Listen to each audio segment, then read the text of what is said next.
پیارے بچوں، السلام علیکم۔ تعلیمی انقلاب میں ایک عنوان ریزرویشن کے تعلق سے ہے، جسے شہباز خان صاحب نے لکھا ہے اور عنوان یوں دیا ہے: ان دنوں ریزرویشن زیر بحث ہے۔ جانیے کیا ہے اور کیوں اہم ہے ریزرویشن۔ ہندوستان میں ریزرویشن کی طویل تاریخ ہے۔ آزادی سے قبل برطانوی حکومت نے اسے ہمارے ملک میں باقاعدہ متعارف کروایا تھا، تاہم ریزرویشن میں اب تک کئی مرتبہ ترامیم کی جا چکی ہے۔ حالیہ دنوں میں مہاراشٹر میں ریزرویشن پر بحث و مباحثے ہو رہے ہیں۔ مراٹھا ریزرویشن کے معاملے میں ریاست کے متعدد مقامات پر پرتشدد احتجاج بھی ہو رہے ہیں۔ تاہم ریزرویشن کے متعلق آپ کیا جانتے ہیں؟ قومی طلباء اس کی حقیقت سے واقف ہوں گے۔ بطور طالب علم آپ کو ریزرویشن کے بارے میں معلومات ہونی چاہیے۔ ریزرویشن کیا ہے؟ ہندوستان میں ریزرویشن کا مطلب ہے آبادی کے کسی خاص طبقے کے لیے سرکاری ملازمتوں، تعلیمی اداروں اور حتیٰ کہ قانون ساز اسمبلی کی نشستوں تک رسائی کو محفوظ کرنا۔ ہمارے ملک میں یہ ایسا نظام ہے جو تاریخی طور پر پسماندہ گروپوں کو تعلیم، روزگار، سرکاری اسکیموں، سیاست میں نمائندگی اور اسکالرشپ فراہم کرتا ہے۔ ہندوستانی آئین کے دفعات کی بنیاد پر ریزرویشن مرکزی حکومت اور ہندوستان کی ریاستوں اور علاقہ جات کو سماجی اور تعلیمی طور پر پسماندہ شہریوں کے لیے تعلیمی اداروں میں داخلوں، ملازمتوں، سیاسی اداروں، پروموشنز وغیرہ میں مخصوص فیصد پر مخصوص کوٹا یا نشستیں مقرر کرنے کی اجازت دیتا ہے۔ ریزرویشن کی مختصر تاریخ: آزادی سے قبل برطانوی حکومت نے بعض ذاتوں اور برادریوں کے حق میں کوٹا سسٹم متعارف کروایا تھا۔ اسی طرح ملک کے چند علاقوں کے حکمرانوں بھی پسماندہ طبقات کے لیے ریزرویشن رکھتے تھے۔ مثلاً کولہاپور کے مہاراجا چھترپتی شاہو نے غیر برہمن اور پسماندہ طبقات کے حق میں ریزرویشن متعارف کروایا تھا، جس کے تحت انہیں مفت تعلیم دی جاتی تھی۔ برطانوی حکومت نے 1909 کے گورنمنٹ آف انڈیا ایکٹ میں ریزرویشن کو باقاعدہ متعارف کرایا۔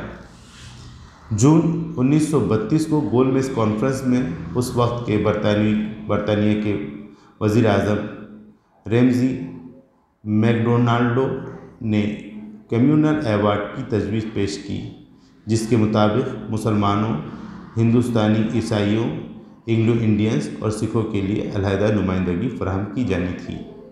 یہ تجویز متنازع تھی، مگر اس وقت کے چند ہندوستانی رہنماؤں کو مجبوراً اس کی حمایت کرنی پڑی۔ گفت و شنید کے بعد گاندھی جی نے بابا صاحب امبیڈکر سے بات چیت کی اور پھر پونا ایکٹ بنایا گیا۔ آزادی کے بعد ابتدائی طور پر ریزرویشن صرف ایس سی اور ایس ٹی کے لیے 10 سال 1951 سے 1961 تک کے لیے تھا، تاہم اس کے بعد اس میں توسیع کی گئی۔ 1990 میں منڈل کمیشن کی رپورٹ کے نفاذ کے بعد دیگر پسماندہ کمیونٹیز OBC کو شامل کرنے کے لیے ریزرویشن کا دائرہ وسیع کر دیا گیا۔ ریزرویشن کا مقصد ہندوستان میں ذات پات کا نظام تھا، جس کے تحت بعض طبقات پیچھے رہ جاتے تھے۔ ملک کے اہم شعبوں میں ان کی شمولیت بالکل نہیں تھی، لیکن ملک میں سبھی کو یکساں حقوق حاصل نہیں تھے۔ ریزرویشن کا مقصد ذات کی بنیاد پر امتیاز ختم کرنا اور سبھی کو یکساں حقوق دینا تھا۔ آزادی کے بعد سے ریزرویشن میں متعدد مرتبہ ترامیم کی گئی۔ ریزرویشن کے 2 اہم مقاصد ہیں: شیڈول کاسٹ یعنی ایس سی یا schedule cost tribes, S T یا شہریوں کے سماجی اور تعلیمی لحاظ سے پسماندہ طبقات جیسے OBC یا معاشی طور پر کمزور طبقات EWS وغیرہ کی ترقی۔ آرٹیکل 15 کے نکات 4، آرٹیکل 15 کے نکات 5، آرٹیکل 15 کے نکات 6 سرکار کے تحت خدمات میں شہریوں کے کسی بھی پسماندہ طبقے یا معاشی طور پر کمزور طبقات EWS کی مناسب نمائندگی دیتا ہے۔ اس میں آرٹیکل 16 کے پوائنٹ 4 اور آرٹیکل 16 کے پوائنٹ 6 بھی شامل ہے۔ آئین کیا کہتا ہے؟ ہندوستان کا آئین آرٹیکل 15(4) میں کہتا ہے کہ آرٹیکل 29 کے آرٹیکل 15 یا شق 2 میں کوئی بھی چیز اقتدار کو شہریوں کے سماجی اور تعلیمی لحاظ سے پسماندہ طبقات کی ترقی کے لیے کوئی خاص بندوبست کرنے سے نہیں روک سکتا۔ ہندوستان میں ریزرویشن کن شعبوں میں دیا جاتا ہے؟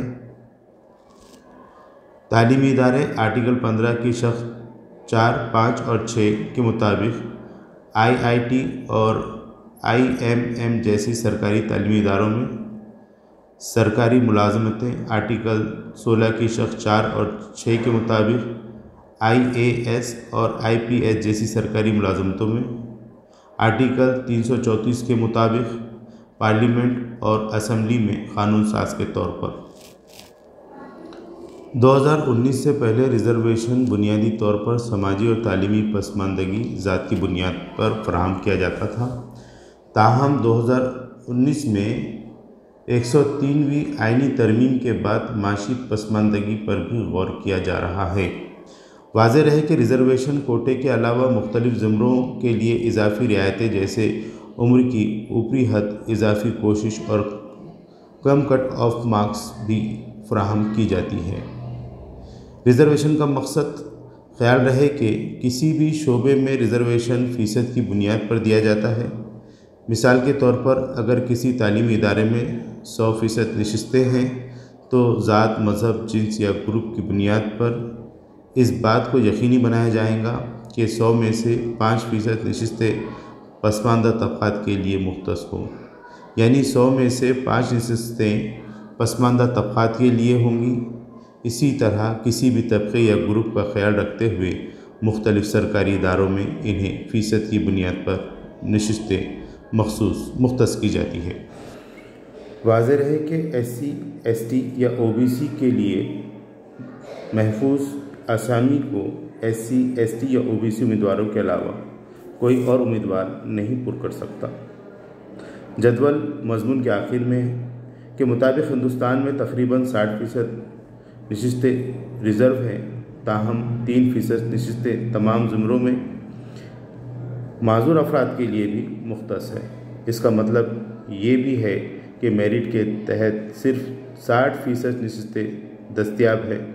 میرٹ کی نشستوں میں نہ صرف عام زمرے کے امیدوار بلکہ دیگر زمرے، تمام زمرے جیسے SC، ST، OBC اور EWS بھی مقابلہ کر سکتے ہیں۔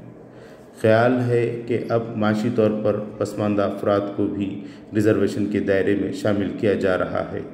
اس طرح ملک میں ریزرویشن کا پہلے ہی پیچیدہ معاملہ مزید الجھ جائے گا۔ کیا ملک کو ریزرویشن کی ضرورت ہے؟ یہ حکومت کا فرض ہے کہ وہ ہندوستان میں شہریوں کو یکساں مواقع فراہم کرے۔ ریزرویشن بعض طبقات کے خلاف سماجی جبر اور ناانصافی کے خلاف مؤثر ہے۔ یہ پسماندہ طبقات کی ترقی میں مدد کرتا ہے۔ تاہم ریزرویشن سماجی ترقی کے طریقوں میں سے ایک طریقہ ہے۔ اسکالرشپ، فنڈز، کوچنگ اور دیگر فلاحی اسکیمیں فراہم کرنے جیسے اور بھی بہت سے طریقے ہیں جن سے شہریوں کو یکساں مواقع فراہم کی جا سکتے ہیں۔ دیگر ممالک کا حال: ہندوستان کے علاوہ نیپال، پاکستان، بنگلہ دیش اور سری لنکا میں بھی ریزرویشن موجود ہے، جبکہ دنیا کے متعدد ممالک میں کوٹا سسٹم ہے۔ خاص طور پر فوج سے جڑے افراد اور ان کے خاندان کو مراعات دی جاتی ہے۔ تاہم ہندوستان واحد ایسا ملک ہے جہاں ذات کی بنیاد پر ریزرویشن دیا جاتا ہے۔ ریزرویشن کیٹیگری کے لحاظ سے ST کو 7.5، SC کو 15، OBC کو 27، EWS کو 10، ٹوٹل 59.50۔